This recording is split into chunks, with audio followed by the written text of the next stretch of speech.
What's up guys, Erroneous here, back with another Raid Shadow Legends video. Today's video I'm going to be going over the new update highlights for the patch of 8.20 coming soon to the game. And yeah, we're just going to be going over it. It looks awesome so far. I took a look at it prior to the video creation here for you today, and it looks insane. So let's get into it.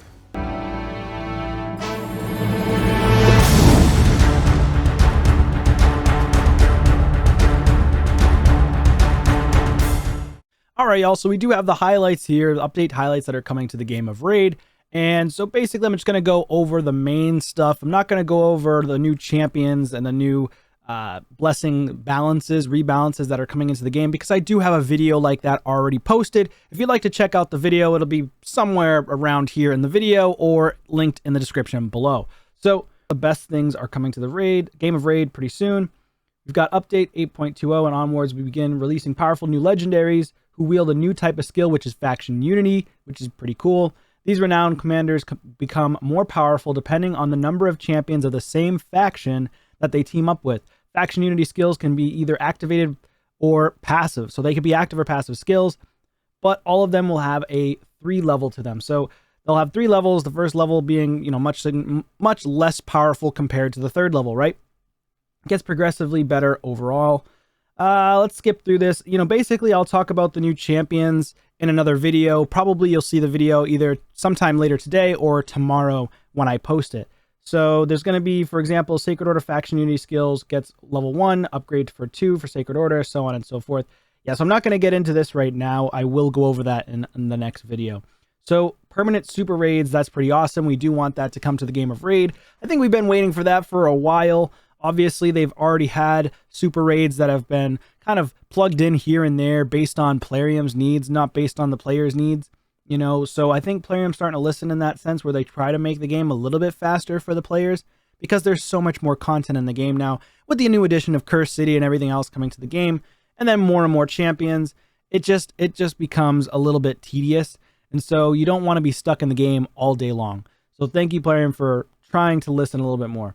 So several new features. We're going to have super raids in these areas, as well as Sand Devil and Phantom Shogun Grove, which is really strong. It's actually massive for most players, especially for the Shogun and Sand Devil's Necropolis. Allows us to be able to farm even faster with more basically resources that we get from it, which means that you could potentially also get more dust or powder from these 2 stages, which is good for reworking the Ascensions if you failed that Ascension stat, which is massive. And then, of course, just general in other areas like Doom Tower, I'm pretty sure already has.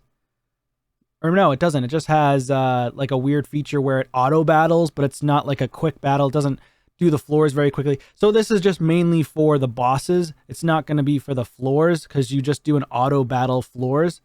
I wish they could make that feature even faster in the future, but it is what it is. Or allow us to play other parts of the game while that feature is running in the background. There are other games that already do this.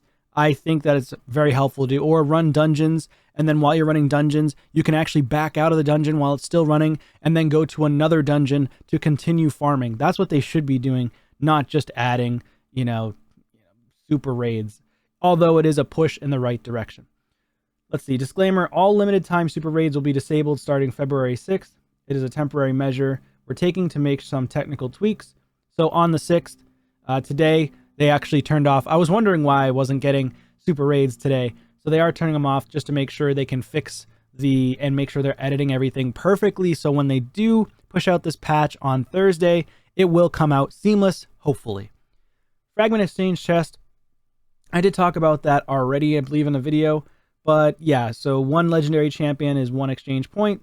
And I believe it's 5 exchange points. Yes, 5 exchange points will let you open up 1 exchange chest. So it's not the best. It's going to take a long time for people to get that mod champion, or Mode, I believe her name is. And then we got the Altar of Souls improvements. After gathering some data and feedback from the community, we have determined that certain aspects of the Awakening feature require improvements. Okay. Namely, we wanted to make sure players are able to receive more souls for legendary champions, as well as souls of a high rank in general. Update 8.2 will bring the following changes to fulfill that. Chances to summon rank 6 souls and souls for legendary champions will be increased permanently and for all soulstone types. So I don't know what that change is. What's the percentage?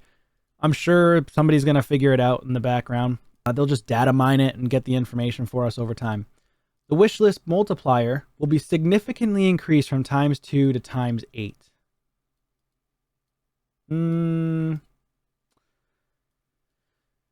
I mean, it's better. It's obviously better.